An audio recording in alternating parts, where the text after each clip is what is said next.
The following program is a public access production.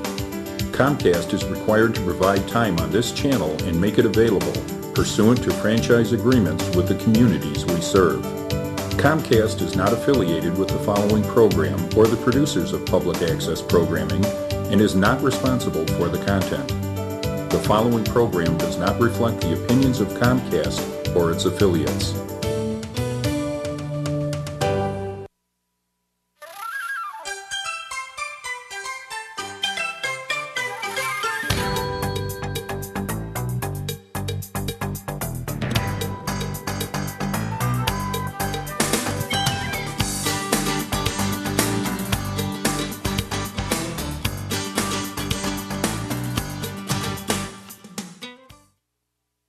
Afternoon, good evening, all my friends out there in TV land.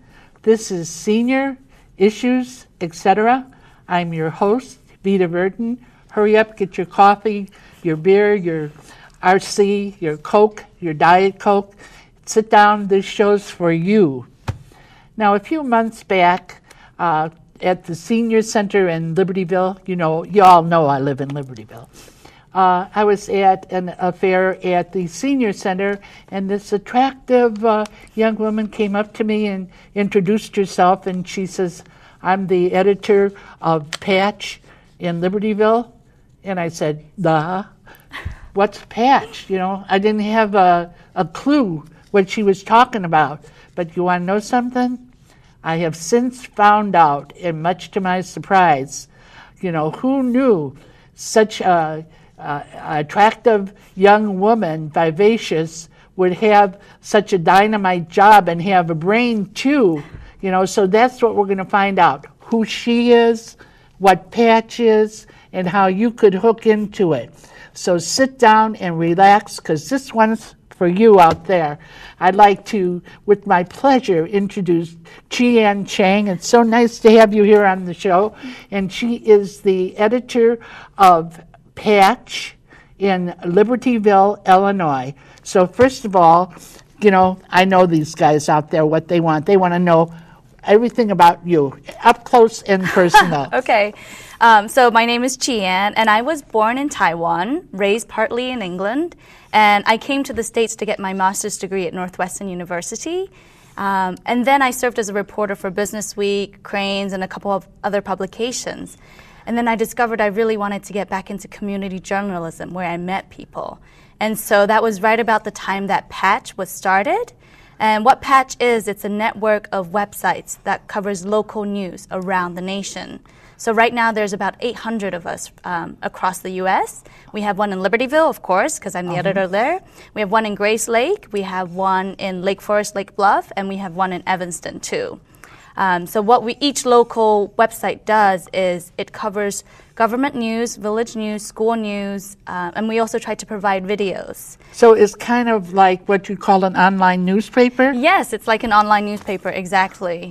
And then it has like a local. It's very local, and then it has the nationwide. Yeah, well, we have 800 patches across the nation, so we don't cover national news unless there's a direct tie to local news for us. I see. Yeah.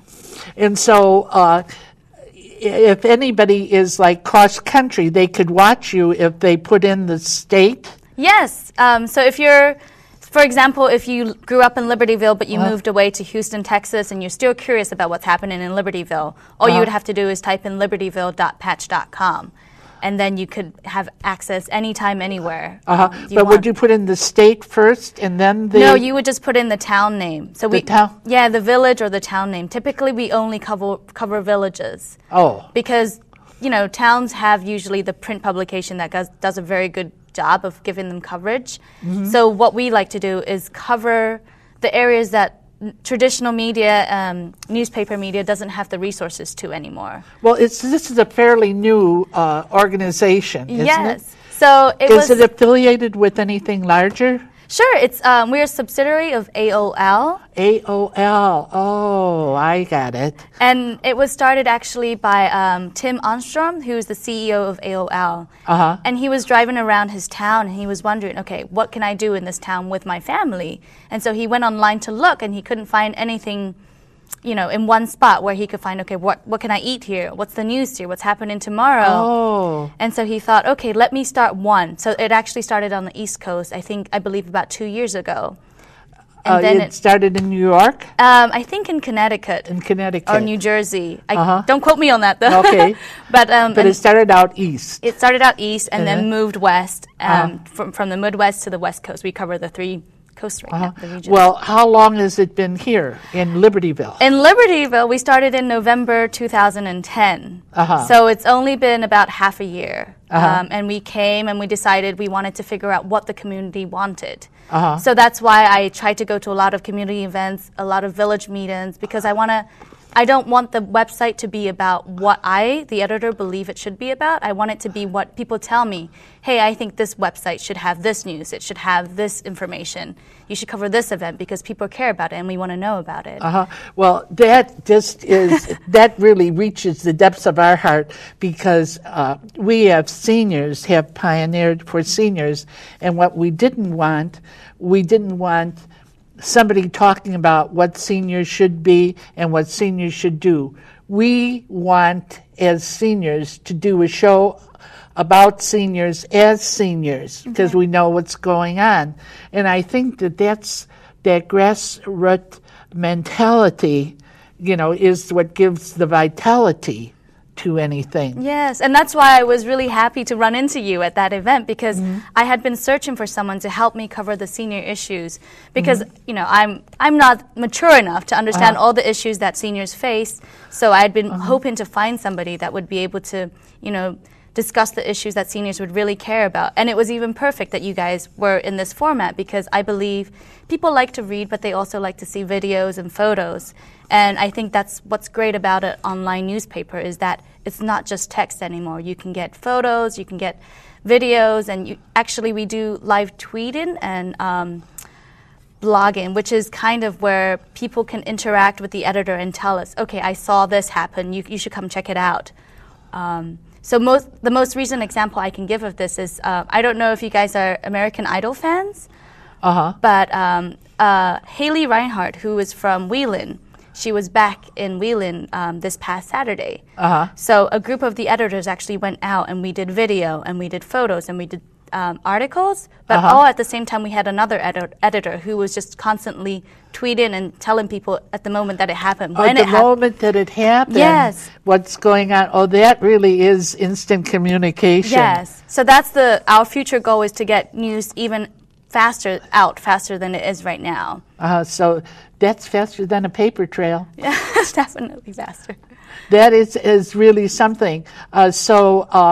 Now, you're probably in a big growth process. Yes. Now, how do you interact then with each other, with the different communities? Do you share information? Sure. So we definitely do share information and news. The closest patches that I have near me is Grace Lake and Lake Forest, Lake Bluff. And a lot of Libertyville residents, they visit Grace Lake, they visit Lake Bluff, Lake Forest. So what we do is if there's an event that happens in Grace Lake that we think Libertyville residents would be interested in, we will also share that news and information on Libertyville patch. Because we believe while it's local, you also want to hear about nearby towns around you. So then every day it's like a daily newspaper. It's a daily newspaper, and we try to update it 5 to 7 times a day. 5 to 7 times a day? Yes. Then you're always, how do you do it as current as that? So what we do is we try to figure out what's going to happen on that day, and we try to cover it, and then we try to have the stories up as soon as possible whenever we can. And then of course there's usually we have meetings that we've covered in the past week that we weren't able to post up on the day off because we don't want to overwhelm readers with too much news. So sometimes we'll post those stories from there. So it's kind of like a lot of pre-planning for what the week will be. And then if breaking news happens, But it's a much different kind of news coverage than newspaper coverage. Yes. Because it's not like going back into the newsroom and doing it's more like instant flashes back and forth. And it does a number on your head like to get into the new way of thinking about it. So what happens is I actually carry my laptop around with me all the time in my car. and I have a wireless card. So say, for example, I see a breaking news happen. I immediately drive over there. I see what happens within the hour. I type up the story. I post it. So it has to be like really fast, really spontaneous. Yeah, that's the way news seems to be going. And occasionally, maybe I don't have all the information, but I'll say, I'm working on this right now. Do you guys have more information you can help me with? And that's where like the community can really help me out. If they make suggestions or tell me, hey, you're missing this in your coverage, and then that will help me to figure out what I need to find out more on. I bet this has really invigorated you in the way you're reacting to situations. Yes. Because it's, well, you're pioneering this, really. Well, not just me. It's actually a lot of editors. That's what I mean. Yeah. I mean, the organization is pioneering this. Yes. And so it's constantly changing and moving. It's like a living organism that is always going. It is. And you have to constantly expand with it. Yes, it definitely. Well, that is really something, because I know that you and I have discussed, I'm sure that we're heading towards a paperless society. You know, and that you're, one of these people that's right on top of it. And so you really made the right change at the right time. Well, I actually started out in new media because I was kind of born in the internet era where everything was online. And I just love the depth and the dimension that online media can provide. Because when I was growing up, I loved reading newspapers. But what I always missed was the fact that if I didn't understand something, I couldn't find out immediately. I had to go get out my dictionary or go get out my, encyclopedia or ask my parents. But now what attracted me to like online newspaper is that, okay, if you don't understand something, you can maybe click on a link and then you can learn about it. And it's right there, and I'm just like, wow, this is amazing. Well, we're going to get back to it, but right now what it is Vita's Pearls of Wisdom. All right, now, in this last few sessions I've had with you, you've cleaned out your closet, you've updated, you cleaned out all the dated food in your pantry out of your freezer. I don't think, the one thing that I think I left out is your spice cabinet. Now, your spice cabinet, the rule of thumb is after a year, forget it. But I don't know if you're aware of it, but when you buy spices from the store, they really shouldn't have any light on them. So if you get them in a glass bottle, put them in a darker container, and they'll last longer. Now, I know that they say the rule of thumb is 1 year, but you can keep the dry spices because they're not going to spoil on you for 2 years. The only thing that it will happen to it is it won't be as vibrant. But you can do what they call blooming it. And what they mean by blooming it, if it's mustard seeds, you soak them in some kind of liquid. Usually the gourmet chefs soak them in wine, and then they saute them in a frying pan without any oil or anything. And if you saute your spices, that cooks them a little bit. And what that'll do, you have to do it on a low flame, that will bloom them. That will bring the essence out of them. But you can hold on to them for 2 years. I have. It may not be as vibrant, but, it's not a waste. But after that, in the garbage they go. Another thing I'd like to talk to you about is I happen to be one of these people that has sleep apnea, so I have a CPAP, which is a machine that I have by the side of my bed, and I wear a mask, and I have an oxygen, and it helps me, it keeps all my open vernaculars that I can breathe and don't stop breathing. Now, there's several reasons why we need a good night's sleep. It doesn't matter what age you are. It maintains a strong immune system. I'm going to give you 6 different reasons. Good sleep, a good night's sleep stops aging. A good night's sleep prevents diabetes. It helps keep you slim. It's a noted fact. There's been a survey that's taken that a good night's sleep means that you're not going to be snacking as much. It helps maintain a strong memory, and a good night's sleep makes you happier. Okay, now I'm going to give you some tips of what you should do. It's not a good idea to exercise right before you go to sleep, because what that does is stimulate your whole nervous system, and then you're going to be sitting there, and then, all those tapes are going to be running in your head, and you're going to be like, oh, it's 1 o'clock, it's 2 o'clock, So, slow down, wind it down. When you're exercising, you have this warm down, and you should do that. It's the same thing what they do with babies, that they're, in order that they won't be hyper, that they don't have a lot of activity before they go to sleep. Now, I like to have a cup of chamomile tea, but there's several teas. Don't drink the tea with caffeine. I always drink a herbal tea. You can drink anything you want, but before you go to bed, it's not a good idea to drink any kind of tea with caffeine in it. And just some good, pleasant music, just a violent a murder mystery isn't a good idea, because then you'll be dreaming of it. So something kind of soothing. And if you go to sleep at the same time every night, that will be helpful to you.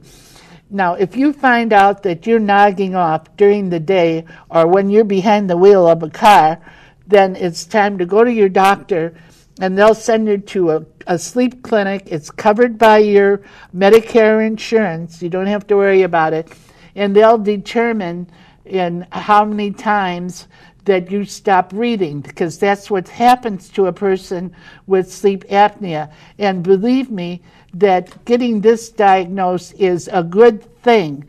And so if you take these tips that I'm giving you to heart, it's going to help you live forever, because that's our goal. Okay, we're going to get back to Cheyenne and find out what our today's world is coming to, because she is a hotshot that's right on the cutting edge, and she can give us this information we need to learn about. So now you've been with the Libertyville, where we are, and I'm so happy that we met. This has, we can't thank you enough. This has helped our circulation. We were kind of stuck in a rut. We knew we were good. We're small, but we're mighty. We call ourselves the mouse that roared. That's an old movie before your time. But, we didn't know how to go into any kind of expansion.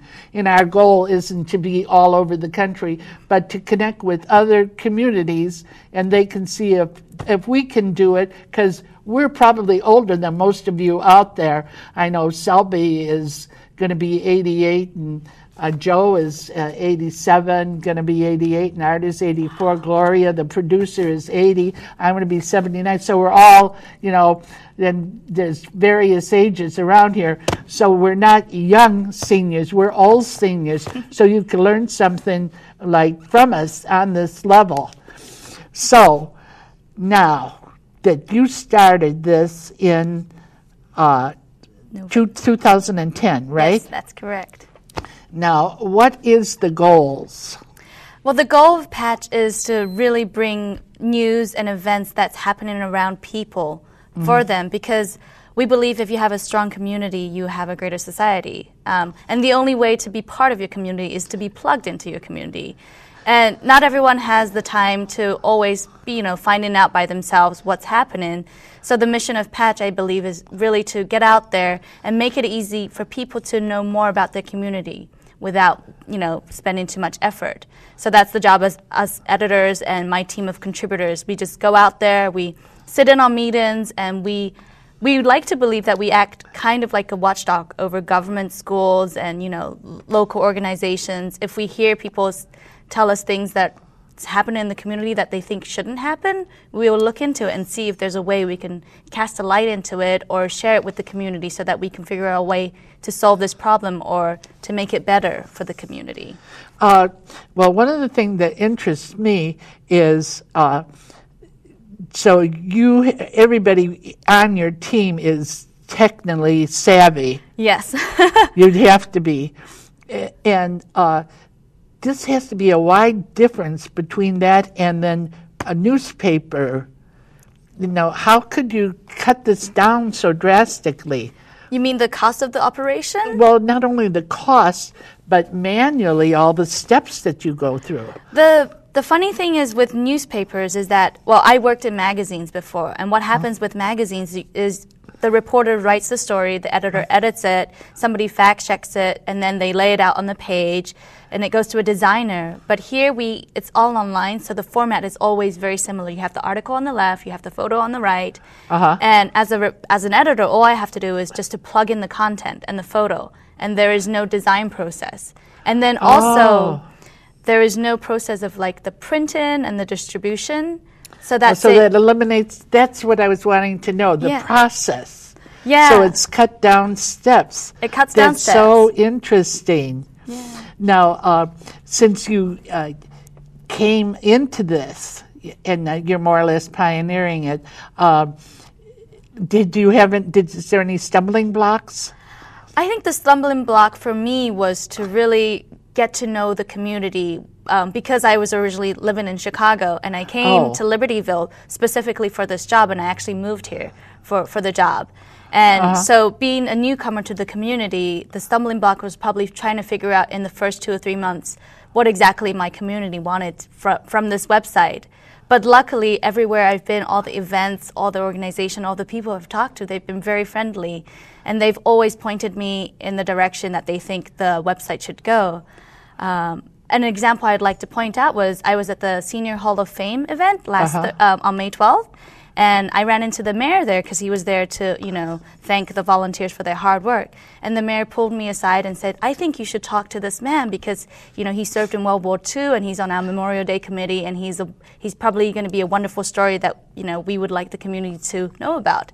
And so I met the man. His name was Don Carter, and he had this wonderful story. And so it's people telling me, you should know about this, people should know about that. That really helps make Patch what it is because, it's the community's platform of news. It's not my newspaper. It's everybody's newspaper. So it's actually, plugging right into the community and getting instant feedback from the community. Yes. Now, if somebody out there that's viewing this wants to plug into a story, now we're viewed in 18 communities in Lake County and Evanston also. Okay. So they would have to plug into the community that they're in, right? Yes. So the easiest way to figure out whether there is a patch in your town is to actually just to go to patch.com. Okay. And then that draws up a page of the map of United States. And then, because we're in Illinois, you just click on Illinois, and then all the towns where there's patch will scroll down. And then from there, you'll be able to send a news tip to the local editor to tell them, hey, I want to hear about this story. Okay, now if there isn't one in their community, they could send it over to the nearest. The nearest one, too. So it will throw up a map and show it. So let's go through that process again, because I like the people out there who aren't familiar with this to the community to be able to plug in. Sure. So if you're interested in finding out if there's a patch in your community, go to patch.com. Patch.com. And then a map will come up. And on the right-hand side, you'll see all the states. And because we're in Illinois, you would click on Illinois. Okay. And from there, you can select the patch town that's closest to you. Okay. And then on that page, you'll find the editor's contact information. Or we have a little block that says, send us a news tip. And you just click on that and send a letter to the editor. Okay. And usually they'll respond and tell you, yes, we can cover this, or no, I'm sorry, we can't. But you can post it in the announcement or events.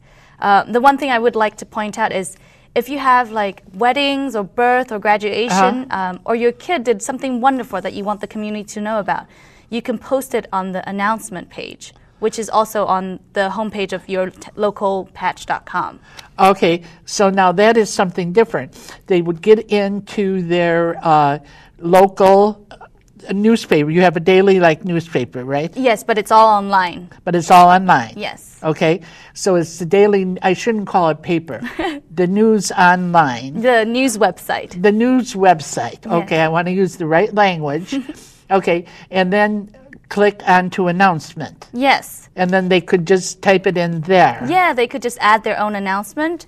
And actually, the other thing that the community can do is also post their own events. So, for example, if Vita was throwing an 80th birthday party and she wanted the community to come, you could post, "Come celebrate Vita," and then you could post the location and information, telephone number, and a photo too if you wanted to. Oh. Yeah, because the goal really is to make it as resourceful for the community as possible. So the only way for it to be useful for the community is for the community to contribute to it and to add to it and to grow together. Because we believe that, one person cannot grow a community. It's a community. Well, I think that the community, I'm sure, wants to contribute. And I think that what is important is to get the word out to the community how they can contribute. Yes. Because once they're aware of it, because I know we have viewers that are more than seniors. I have had people that just was surfing, on the internet that came across us by accident, or on the television, just, was surfing and just found the show. Yeah. So that's a real interesting thing. Now, you were talking about tweeting. That's the immediate thing. Yes. Now, could the community tweet to you? Yes. If they wanted to tweet to me or interact with me, my handle is at LVillePatch, LVILLEPATCH. So that's my handle. All right. Give them the handle one more time. It's at LVILLEPATCH. PATTH. And then they could just tweet you. Now, what is the blogging? Oh, so the blogging is a new thing that we just started. It's called Local Voices. And we provide a platform for people who are interested in sharing stories that may not necessarily be news. Okay. Now, let's make it real clear how they could get into the blog. Okay. So the blog is actually, you have to be approved by the editor. But if you go, the same thing, you go to the homepage. All right. And then onto the lower right section, there's going to be a Local Voices. Okay. And down below that should be, do you want to blog for Patch? Okay. And you click on that, and you could request that you would like to blog on a Patch community website. Now, do you have to say what you want to blog? Yeah, so you kind of mention whether it's about cooking or pet tips or children tips or just general observations, anything. We really want the community to kind of share their voice. So you can blog about pretty much anything as long as it's not offensive to people. So what you have to do is contact the editor, and the editor has to give a stamp of approval. Yes. And then you're free to blog. Does the person blog, or do you put the blog? Does the editor? The person can upload the blogs by themselves. And once the editor gives them approval, they'll receive an email that kind of walks them through all the steps of how they can post onto the website. I'll bet that this it gives you a feeling of fulfillment because you have such instant gratification of seeing what's happening with your work. It's not like a long delay. Yes, and what I actually love the most is when we get comment or feedback, which we always post on the homepage too, from people when they read things. So, if I'm covering an event and people think it's great, they tell me, I feel really happy because I'm like, wow, okay, I did make a difference and I can see it immediately. But I also like it when people tell me that, okay, you covered this, but you missed this aspect. I would like you to look into it. That really helps, improve my coverage of the paper and the community. So I really welcome people to give me feedback, whether it's good or bad. I welcome all of them because I want to make the website better for everybody. Well, I'll tell you, Patch.com and you personally have certainly made a difference in the life of senior issues, etc. And we are eternally grateful to you for having the opportunity to be a part of this because we feel invigorated with the growth, and it's given us a sense of the return of youth to us that we can be a part of this technology. And what we'd like to do is have you back periodically so you can give us the update and the growth and the new things that are going on to keep us at the cutting edge with you. Thank you. And now you know what time it is. When you out there come to the end of your rope, you know what you do? You tie a knot and you hang on to it. You know why? Because the best is yet to come. Catch the spirit.